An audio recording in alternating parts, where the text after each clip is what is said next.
First morning in Bali. The first thing that becomes apparent is how crazy the traffic is. Best job, guys, get a Grab, they're very cheap, and just be prepared that maybe a 15-minute trip could take up to an hour because of how much traffic is on the roads. So give yourself that extra time. Tanah Lot Temple is an ancient Hindu temple dedicated to the gods of the sea. Buildings were built after religious figure Dang Hyang Narafa's sacred journey to Bali in the 15th century and have never lost their original function. The best time to visit the temple is during the times of sunset, between 6 and 7.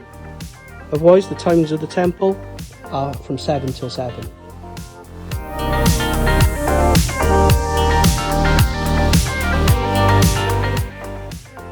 Often referred to as poop coffee or a cap cappuccino, this coffee is extracted from the feces of the Asian palm civet, which is kept on a diet of ripe coffee.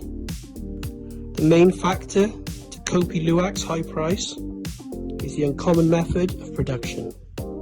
It's produced from coffee beans, which have partially been digested by the Indonesian palm civet and then excreted.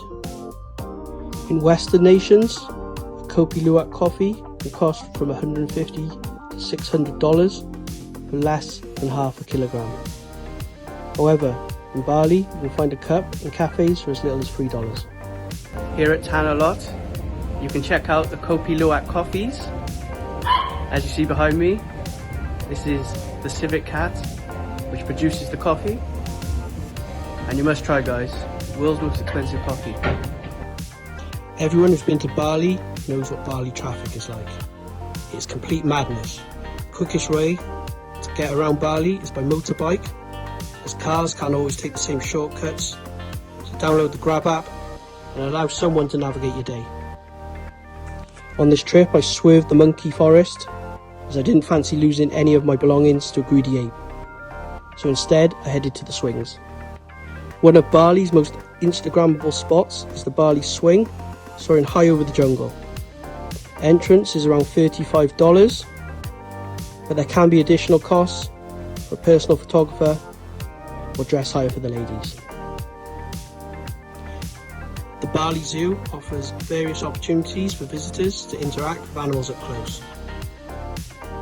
Here you have the chance to hand feed elephants, pet deer, whole tropical birds, or even breakfast with orangutans. It's open daily from 9 AM to 5 o'clock.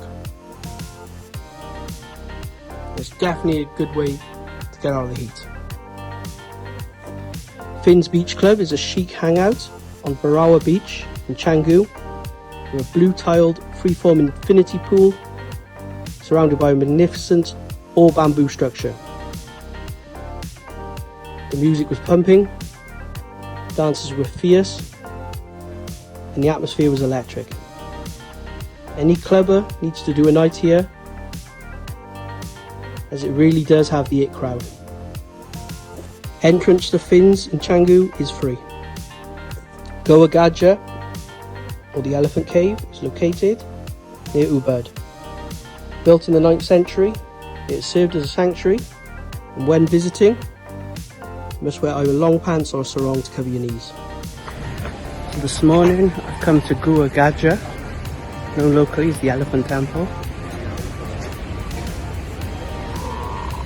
And upon entry you need to wear a sarong.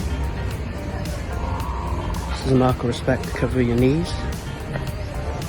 And this will set you back around 100 rupiah, which is roughly £5. There's no other entry fee. There are plenty of different gods in Balinese culture and the religion, with the three major ones being Brahma, Shiva and Vishnu. Whilst on the island at the end of September, I witnessed one of their ceremonies, which involved a huge procession and much burning of incense. Coup d'etat is one of the most prominent partying hotspots on the island. It's often considered the trendsetter for upscale nightlife and beach dining. Potato Head Beach Club is a happening beachfront venue, offering an infinity pool, plus international fare, beers, cocktails, and a sunset is mesmerising. If you want to see a lot of street art in just one place, head to the All Caps graffiti shop, an art gallery, and their warehouse. Street art can be seen mostly in Bali's popular spots such as Canggu, Kuta and Seminyak. From intricate carvings to dance, creativity stands at the core of the Indonesian island.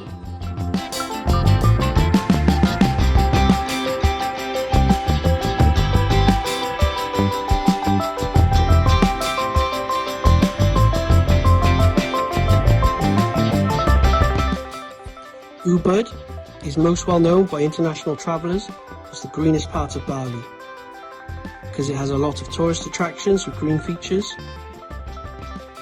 such as lush forests, ridge walks and rice terraces. One of the most popular green attractions here is the Galagan rice fields. One of the most famous things to do at night in Ubud is the dance shows. Named Legong, this is performed in Ubud Palace. The show is an hour and a half in duration and starts at 7:30 until 9 each night.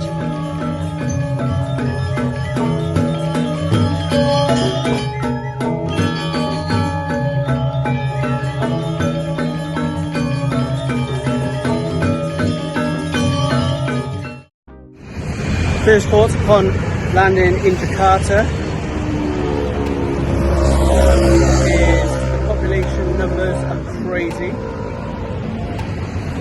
and by a lot of facts and figures it's estimated to be the second most populated city in the world after Tokyo.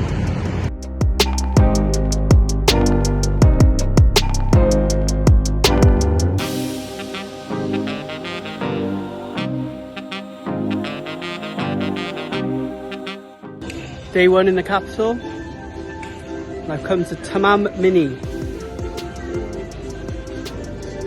which translates to Mini Indonesia.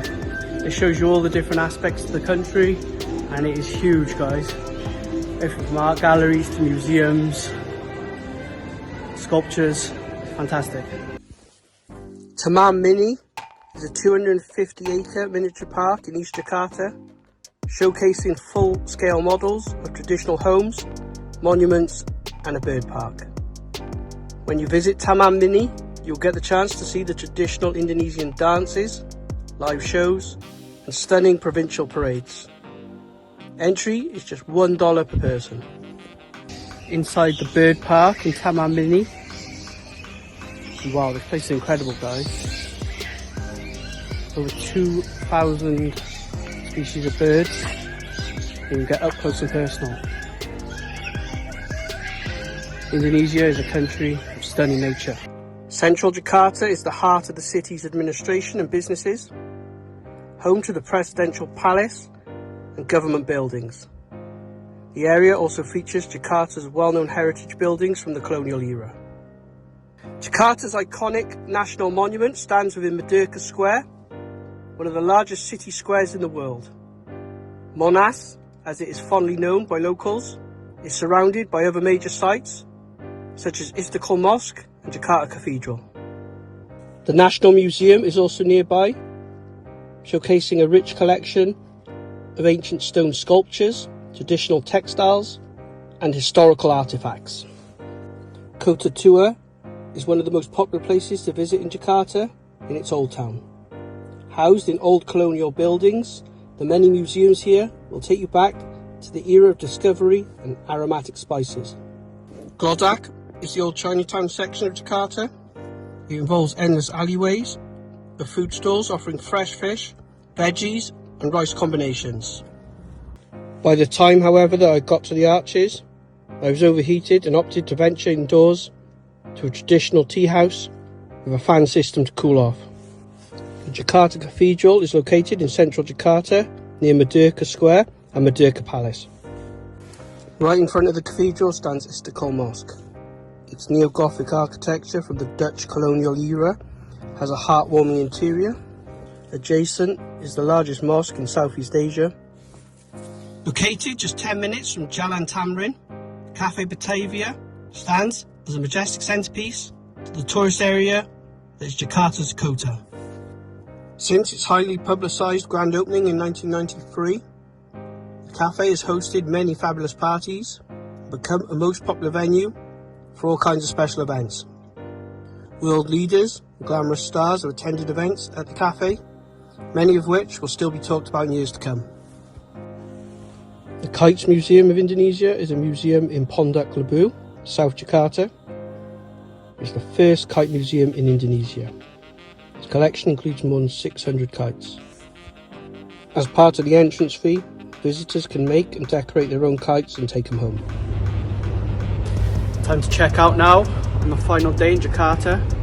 Have a quick dip, and then in the next episode, it's over to Thailand. Once again, thank you for watching, and don't forget to like, comment and subscribe.